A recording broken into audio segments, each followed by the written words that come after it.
ရန်ကုန်နဲ့ဘောလုံးအသင်းနီးပြကျုပ်ဆိုတာကိုအင်မတန်ဖိအားများတယ်ပေါ့နော်ဆန္ဒတော့တင်တို့ရန်ကုန်နဲ့ဘောလုံးအသင်းပေးတက်တွေကဘလို့အနေထားပဲဖြစ်နေပြီဆိုတယ်သူတို့ပြန်ရင်နိုင်မှကြိုက်တာကျွန်တော်ဒီနေရာမှာဖိအားများမဲ့ကျွန်တော်သိတယ်ဟို pressure အောက်မှာရန်ရောက်နေတာဆိုတော့ကျွန်တော်သိတယ်အဲ့တော့ကျွန်တော်အဲ့ဒါတွေကျွန်တော်တော့မကြောက်ပါဘူးကျွန်တော်စူးစမ်းခွင့်ရှိတယ်ကျွန်တော်ရင်ဆိုင်မဲ့ challenge ပေါ့ကျွန်တော်နော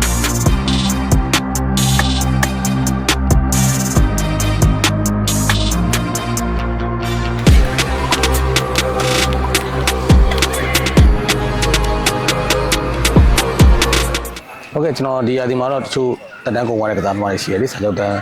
ကုန်သွားတဲ့ကစားသမားရှိတယ်သူတို့နေရာမှာကျွန်တော်အစားထိုးရတဲ့ player တွေရှိတယ်ပေါ့နော်ကျွန်တော်ဟုတ်ပြီးတော့လည်းကျွန်တော်နိုင်ငံခြားသားတွေလည်းကျွန်တော်တို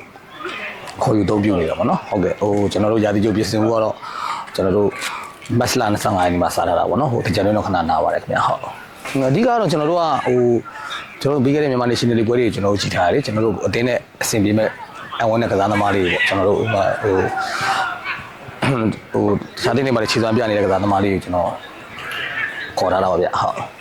ျဟုတ်ကဲ့ကျွန်တော်အဓိကအဲ့ဒါလေးတစ်ခုတော့ကျွန်တော်ဒီ training session မှာလည်းကျွန်တော်အများနဲ့ပြောပြတယ်ကျွန်တော်တို့မနေ့ကရန်ကုန်နဲ့တဲ့ဘောလုံးတွေက MNL League မှာနိုင်ငံခြားသားနီးပြနဲ့ကျွန်တော်တို့ဒုတိယရရှိခဲ့တယ်ပေါ့နော်အဲ့တော့ဘာဖြစ်လဲဆိုတော့ကျွန်တော်အုပ်စုပွဲပြိုင်ပွဲအတွင်းမှာကျွန်တော်တို့ရန်ကုန်နဲ့တဲ့ဘောလုံးတွေကအမေခဲ့တဲ့နေ့ကဆိုအုပ်စုတော်တော်လေးချောင်းတယ်ပေါ့ကွာဟိုမှာတန်းတက်လာတဲ့တင်းလေးအောက်တင်းကလီတူးပိုင်းနဲ့ကစားတော့ဟိုတကယ်ကျွန်တော်တို့ကဟိုတကယ်ပို့စုပွဲကဘယ်လိုပဲဖြစ်သူတို့နိုင်မယ်ဆိုတာသိတယ်ကွာဟိုဘယ်လိုလဲပြောဟို concentration အပြည့်တော့သူတို့မကစားဟိုဘယ်လိုပေါ့နော်စိတ်ပိုင်းဆိုင်ရာပေါ့နော်ဟိုအောက်တင်းကရပါတယ်ဆိုတော့တကယ်ဘောလုံးကရပါတယ်မရပါဘူးပေါ့တကယ်လိုချင်တယ်ဆိုတော့ရပါတယ်ဆိုတော့စကလုံးနဲ့မရဘူးပေါ့နော်ဟိုကျွန်တော်တို့ဒီနေ့အုပ်စုဆိုရင်ဒါ impact strong ဖြစ်နေတဲ့အတင်းပေါ့နော် ARD ဆိုလဲဒါဆရာဦးချင်နိုင်တို့ခေါ်ထားတယ်ဒါကချင်ဆိုရင်လည်းပြင်ဆင်နေတာကြားလာပြီကျွန်တော်တို့အဲ့တော့ဗောနော်အခုဒါရန်ကုန်တိုင်းအသင်းဆိုရင်လည်းဒါသူတို့နှလုံးမောက်ကန်သွင်းနေတဲ့အတင်းဗောနော်ကျွန်တော်တို့အုပ်စုကတော့ဒါတခြားလေးကစားရမယ့်အုပ်စုဗောနော်မခံလို့မရဘူးဗျဟုတ်ကဲ့ကျွန်တော်တို့ကအခုရန်ချူတို့ဗောနော်ရန်ချူတို့အကြောင်းပြောရင်တော့ဟိုသူက professional စံစံလေးသူတို့လုပ်သွားတာပါသူတို့မနေ့ကလည်းကျွန်တော်တို့အသင်းမှာရှိတော့လည်းအကောင်းဆုံးပေးဆက်ကစားသွားပါတယ်ဗောနော်ကျွန်တော်အဲ့အတွက်လည်းကျွန်တော်တို့ကအမြဲတမ်းသတိရနေပါဗောနော်ဟုတ်အဲ့တော့ကျွန်တော်တို့ကစာချုပ်တက်တန်းကုန်သွားတဲ့ကစားသမားကသူတို့ရဲ့ဆုံးဖြတ်ချက်ပုံမှာလည်းမူတည်တယ်ကျွန်တော်တို့ကလည်းစာချုပ်တက်တန်းတို့ကိုကမ်းလှမ်းပါတယ်ဟိုအချိန်ကြီးအကြောင်းကြတာသူတို့ရောက်သွားတယ်ဗောနော်အဲ့အတွက်လည်းကျွန်တော်တို့ဒီဘက်ကနေပြီးတော့ဒီသူဆွမ်းဆောင်ခဲ့တဲ့ဟာတွေအကုန်လုံးကိုကျွန်တော်တိမဲ့ပြုတယ်အဲ့တော့ကျွန်တော်တို့ကသူ့နေရာမှာအစားထိုးဖို့အတွက်ကကျွန်တော်တို့ကဒါဟိုအတင်းပိုင်ရှင်တဲ့ဥက္ကဋ္ဌတွေကိုကျွန်တော်တို့ကတင်ပြတာဟုတ်ဆိုတာလည်းရှိရပါတော့ကျွန်တော်တို့ကဘာလို့အဲ့နေရာကျွန်တော် striker အစားထိုးရတော့မယ်လေဟိုလောလောဆယ်မြန်မာပြည်မှာလည်း striker လည်းအခုကျွန်တော်ပြောသလိုပေါ့နည်းနည်းလေးအဲ့နေရာနည်းနည်းလေးရှားတယ်ဘာလို့ကျွန်တော်အဲ့တော့ကျွန်တော်နိုင်ငံခြားသားကိုခေါ်ယူသုံးပြထားရတာပေါ့နော်ဟုတ်ကဲ့ရန်ကုန်နဲ့ဘောလုံးအသင်းကတော့လို့ပြောလိုက်တာနဲ့အခုအသင်းပြေးသက်တွေကဟိုရန်ကုန်နဲ့ဘောလုံးအသင်းနဲ့အသင်းပေးတဲ့တွေကတသားတည်းရှိနေတာပေါ့ကွနော်ကျွန်တော်တို့ကကာလတန်ကြာဝေးကွာနေကြတာလဲရွှေတစိမ့်စုပထမစုမရခဲ့တာတော်တော်ကြာနေပြီဒုတိယအခုကျွန်တော်ကိုင်နေတဲ့ကာလအတွင်းမှာဒုတိယစုရတာတော့မှသူတို့မချေနိုင်ဘူးပေါ့နော်အဲ့တော့သူတို့ရဲ့မျိုးလင်းချက်ရီမန်းချက်ရွေချက်ကတော့အရင်ကြီးတယ်အဲ့တော့ကျွန်တော်လည်းအခုဒီအခုဒုတိယအခုကျွန်တော်ပြောသလိုပေါ့နော်အခုကျွန်တော်စာချုပ်ကမ်းလှမ်းတယ်အဲ့ကျွန်တော်လည်း1 minute တာရှိတယ်ပေါ့နော်ကျွန်တော်နောက်ဒုတိယနောက်တစ်ချိန်ကျွန်တော်တက်လက်စူးစမ်းခွင့်ရှိတယ်ပေါ့ဒါကျွန်တော်ဟိုဒီချိန်စူးစမ်းတာလဲကျွန်တော်အတင်းငါတောင်းဝင်ရှိသူတွေအတင်းပြေးတဲ့အားလုံးကိုကျွန်တော်ပြောဆွေးချင်နေပေါ့နော်ဟုတ်ကဲ့ကျွန်တော်ကအခုကဟိုဒီရာသီဆိုရင်တော့ကျွန်တော်ကအခုလူအများကြီးမခေါ်တော့ဘူးပေါ့နော်ကျွန်တော်ချစ်ချစ်လေးလေးနဲ့သွားတယ်ကျွန်တော်တနေရာ1 position ကို2ယောက်အနေနဲ့ကျွန်တော်သွားတယ်ကျွန်တော်သွားချင်တာဟိုပြိုင်ပွဲတစ်ပွဲထဲမှာဟို plan B ပေါ့နော်ကျွန်တော်အဲ့တော့ဟို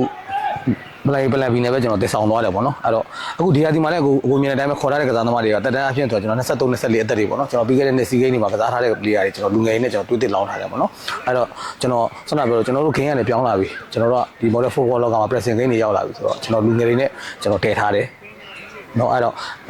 သူတို့နဲ့ပဲကျွန်တော်အတင်းကို plan A plan B နဲ့ကျွန်တော်တည်ဆောက်မှာပေါ့နော်ဟုတ်အခုဆန္ဒအခုပြောတဲ့မေကုန်းပေါ့နော်ရန်ကုန်နဲ့တဲ့ဘောလုံးအတင်းနီးပြကျုပ်ဆိုတာကိုအင်မတန်ဖိအားများတယ်ပေါ့နော်ဆန္ဒကိုကျွန်တော်ပြောသလိုပေါ့နော်အရင်ဆုံးကျွန်တော်တို့ရင်ဆိုင်ရတော့အဲ့ဒါဆန္ဒအောင်မြင်ဆုံးဖြစ်ခဲ့တာကိုအရင်ဆုံးရင်ဆိုင်ရတာတော့ကျွန်တော်အတင်းပြေးတက်ပေါ့နော်ဟုတ်တော့အတင်းတို့ရန်ကုန်နဲ့တဲ့ဘောလုံးအတင်းပြေးတက်တွေကဘလို့အနေထားပဲဖြစ်နေပြီဆိုတယ်သူတို့ပြန်ရင်နိုင်မှကြိုက်တာကျွန်တော်ဒီနေရာမှာဖိအားများမဲ့ကျွန်တော်သိတယ်ကျွန်တော်တို့ဘောလုံးသမားတွေကလည်းဟိုမြန်မာ40ဘောလုံးသမားဖြစ်ဖို့ဆိုတဲ့ရည်မှန်းချက်ကရှိတာပေါ့နော်အဲကျွန်တော်တို့နီးပြတွေအကုန်လုံးကလည်းဟိုနေရာဒေသတစ်ခုမှာကျွန်တော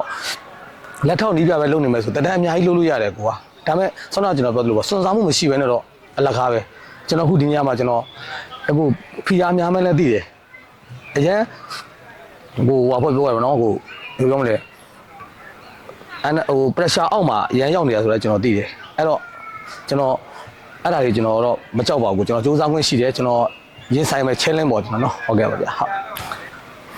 အဲ့တော့ကျွန်တော်တို့အမေရိကန်2024-2025ရာသီမြန်မာ National League မှာကျွန်တော်တိတိလောက်ပြောလို့ရှိရင်ဒုတိယအကျော့မှာပြည်သက်တော်တော်များစိတ်ဝင်စားတယ်ဘာလို့လဲဆိုတော့ကျွန်တော်ဘောလုံးပွဲတွေလည်းအကြောင်းမျိုးကြောင့်ကျွန်တော်ရက်ထားတာရှိတယ်ပေါ့နော်ကျွန်တော်တို့အဲ့တော့ပြန်လည်ကစားတဲ့အချိန်မှာကျွန်တော်ရောင်းရတဲ့ဘောလုံးတွေကိုပြည်သက်တွေတော်တော်များဟိုစိတ်ဝင်စားလာတယ်နောက်ဆုံးကျွန်တော်တိတိလောက်ပြောလို့ရှိရင်တချို့ဘောလုံးပွဲတွေမကြည့်တော့ပါဘူးပြောတဲ့လူတွေတောင်မှဘောလုံးပြိုင်ပွဲတစ်ပွဲတော့ကွင်းထဲကိုရောက်လာတာတွေ့တယ်အဲ့တော့ဆန္ဒသူတို့ရဲ့ရည်မှန်းချက်ရွေးချက်အရင်ကြီးတယ်ဆန္ဒကာလန်တန်ကြဝေးကွာနေတယ်ကျွန်တော်တို့2019တဲ့ကျွန်တော်တို့ရှူတစိစုမရခဲ့တာကျွန်တော်ကြာပြီအဲ့ကျွန်တော်တို့ဒုတိယကျွန်တော်စကန်နေ2020 2023 2024နဲ့ကျွန်တော်ဒုတိယလို့ရအဲ့တော့သူတို့မတင်းနေနိုင်ဘူးသူတို့လိုချင်တာရှူတစိအဲ့တော့ကျွန်တော်တို့ရှူတစိရအောင်ကျွန်တော်တို့ဘယ်လိုစူးစမ်းမလဲကျွန်တော်တို့ကလည်းစူးစမ်းမယ်သူတို့ကအားပေးမယ်ဆိုရင်ဖြစ်နိုင်စရာတော့မရှိဘူးပေါ့နော်ကျွန်တော်တို့ဟုတ်ကဲ့ပါဗျဟုတ်